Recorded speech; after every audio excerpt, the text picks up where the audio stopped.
DaRon Holmes II's sudden resurgence has introduced a seismic shift in the Denver Nuggets' outlook, especially considering how dire their situation appeared following their 2025 playoff collapse. With Jokic exhausted and the supporting cast failing to rise to the occasion, Denver found themselves outmatched, outpaced, and ultimately ousted. The glaring lack of depth was no longer a minor flaw, but a critical vulnerability that teams like Oklahoma City ruthlessly exploited. Holmes' emergence, following an Achilles tear that sidelined him for a year, now offers the franchise a legitimate answer to its most pressing dilemma. The 6'10 forward's return is not merely symbolic, it is strategic. His performance in the Summer League speaks volumes not only about his individual resilience, but also about what he can inject into a team on the brink of another title run. It's important to understand that Holmes wasn't just another promising rookie before his injury. He was a projected steal in the 2024 NBA draft, lauded for a unique combination of size, agility, shooting, and basketball IQ. Denver selected him with the understanding that his presence would immediately complement and enhance their existing core, particularly Nikola Jokic. He offered the possibility of finally creating a rotation that wouldn't buckle when Jokic took a seat. Unfortunately, his debut was cut short in cruel fashion, tearing his Achilles in his very first Summer League game. The injury wasn't just a personal setback, it delayed Denver's plans to reshape their second unit and place less burden on their superstar. For a big man, an Achilles tear is often career-altering. The explosive movement, lateral agility, and conditioning that define elite play can vanish. But Holmes did not follow that script. Instead, he treated rehab like his career was on the line, which in many ways, it was. Rather than allowing the setback to define him, he returned with a level of athleticism and polish rarely seen in players 12 months removed from such a devastating injury. His Summer League numbers, averaging over 13 points and nearly 10 rebounds per game while shooting 50% from deep, aren't just eye-catching, they're foundational. They provide evidence that Holmes is not only back, but perhaps better than anticipated. The Denver Nuggets didn't just get a bench player back, they've reactivated a blueprint for sustained success. Holmes' versatility allows him to slot into multiple roles without disrupting team chemistry. He can run the floor, shoot from range, and provide help defense. All vital traits for a team seeking to prolong its championship window. His ability to play alongside Jokic in big lineups or take over center responsibilities in smaller configurations gives Denver tactical flexibility. Few teams can boast a 6'10 player with that kind of range and defensive instincts coming off the bench. It changes the equation entirely, especially when the margin for error in the Western Conference is razor thin. Holmes' impact also extends into how Denver manages its rotation. Jokic has long been the team's lifeline, often asked to play 38 to 40 minutes during playoff stretches. This unsustainable workload has historically left him drained in crucial moments. With Holmes anchoring the second unit or sharing minutes during regular season grind, Jokic can rest without the team imploding. That difference, 6 or 7 quality minutes, might not seem like much until you remember Game 7 against the Thunder, when Jokic played 36 minutes and the Nuggets still lost by 32. That kind of collapse underscores the significance of a reliable bench anchor. Holmes makes that scenario less likely. Denver's front office also deserves credit for preparing a safety net. Bringing in players like Jonas Valanciunas and Bruce Brown added immediate experience, scoring, and rotational assurance. However, veterans like Valanciunas are short-term solutions. He's 33, has logged significant NBA mileage, and lacks the agility to defend modern perimeter-oriented offenses. In contrast, Holmes is the long-term answer, a player whose prime is just beginning and whose skill set is built for today's game. His rebounding, shot blocking, and willingness to move without the ball elevate Denver's second unit in ways the veterans simply cannot replicate. In that sense, Holmes becomes not just a contributor, but a keystone.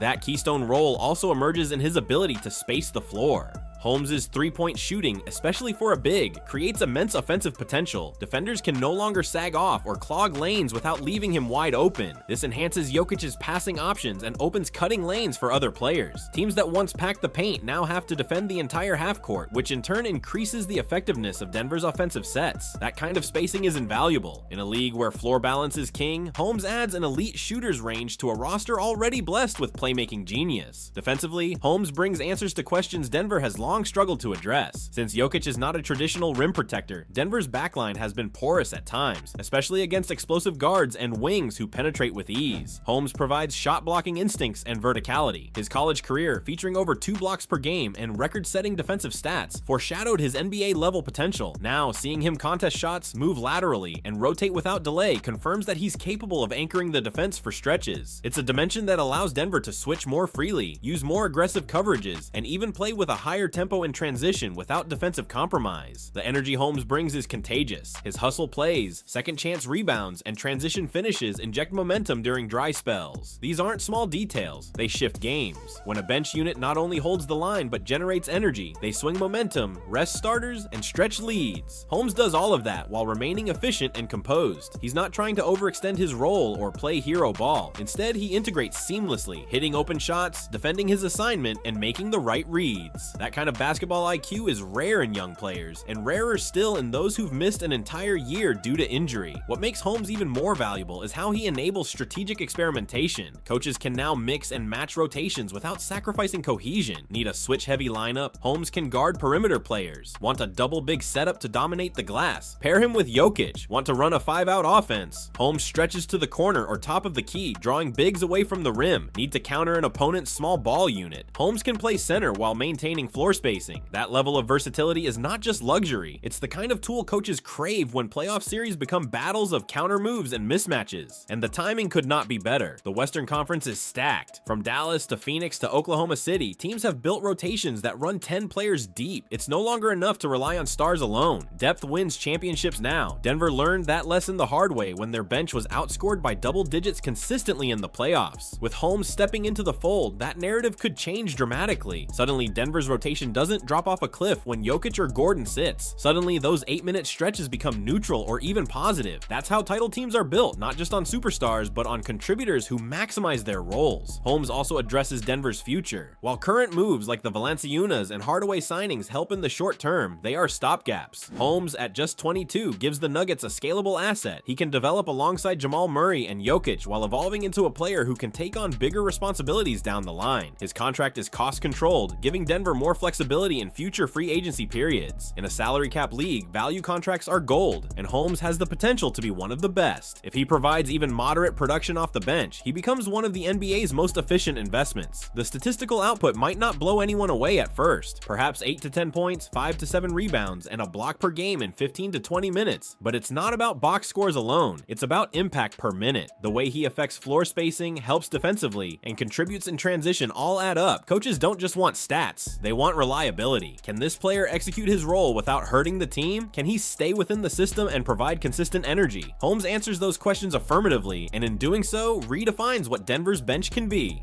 Then there's the intangible effect on the locker room. Watching a young player battle back from such a difficult injury and play with such conviction creates inspiration. Veterans respect that kind of work ethic. Coaches trust it. Young players model it. Holmes becomes more than a player. He becomes a culture piece. He reinforces the idea that internal development matters, that patience pays off, and that effort cannot be substituted. Those values matter in a long season where slumps, injuries, and fatigue are inevitable. Having someone on the roster who embodies resilience is a leadership tool as much as a basketball asset. None of this is to suggest that Holmes is guaranteed stardom. Summer League can be misleading. The competition level is inconsistent. Defenses are not as organized. There's more room to operate and less pressure. But the way Holmes has performed, showing no signs of rust, moving fluidly, and making smart decisions, suggests that this isn't a fluke. Even a scaled down version of what he's shown could make a massive difference. If he provides just a portion of his Summer League output against regular season rotations, Denver's second unit will finally have a dependable anchor. This all loops back to Denver's identity. They are a team built around a unique talent in Nikola Jokic, a player who requires complementary pieces that can shoot, move, and think the game at a high level. Holmes fits that mold perfectly. He doesn't demand touches, he doesn't hijack possessions, he flows within the game, finding creases, hitting open shots, and defending multiple positions. He embodies the kind of player that makes systems thrive. In the modern NBA, where spacing, switchability, and tempo determine success, Holmes becomes a cornerstone in the kind of lineup flexibility coaches dream of. What's even more exciting is that this might just be the beginning. Holmes hasn't reached his full potential. He's still refining his shot, improving his handle, and learning how to leverage his size on mismatches. Every minute he plays brings more experience, more understanding, and more opportunity, and Denver is the perfect environment for that growth. Surrounded by smart veterans, a world-class playmaker in Jokic, and a stable coaching staff, Holmes has every tool necessary to succeed. His floor is already high, but his ceiling might be higher than anyone expected. Holmes' influence is further magnified when considering the pace pace and style Denver prefers to operate in. Their offensive identity revolves around patience, precision, and exploiting mismatches via Jokic's unmatched passing. However, their second units historically haven't mirrored that identity. Instead, they've been forced to rely on makeshift lineups with limited cohesion or shooting reliability. Now, with Holmes available, those non-Jokic minutes can be reshaped into productive stretches that not only maintain leads, but potentially extend them. His presence ensures continuity rather than the fragmented, inconsistent sequences that previously plagued Denver's bench-heavy rotations. Another angle to appreciate is the way Holmes shifts Denver's defensive approach. For years, the Nuggets have lived with defensive compromises, accepting vulnerabilities in pick-and-roll coverage and rim protection to maintain their offensive strength. Holmes changes the defensive calculus entirely. His ability to alter shots without fouling, close out on shooters, and help in rotations enables Denver to play more assertively without fear of giving up easy buckets. They can now consider defensive schemes like blitzing ball handlers or switching multiple screens, strategies that were once riskier due to personnel limitations. In sum, DaRon Holmes II isn't just another young player making noise in July. He represents a solution to Denver's most pressing problems. He offers rest for Jokic, depth for playoff runs, versatility for strategic matchups, and promise for the future. His return couldn't have come at a better time. Denver is no longer just hoping for depth, they might have found it. And if Holmes continues to evolve, the rest of the league needs to take notice, because the Nuggets just got a lot more dangerous.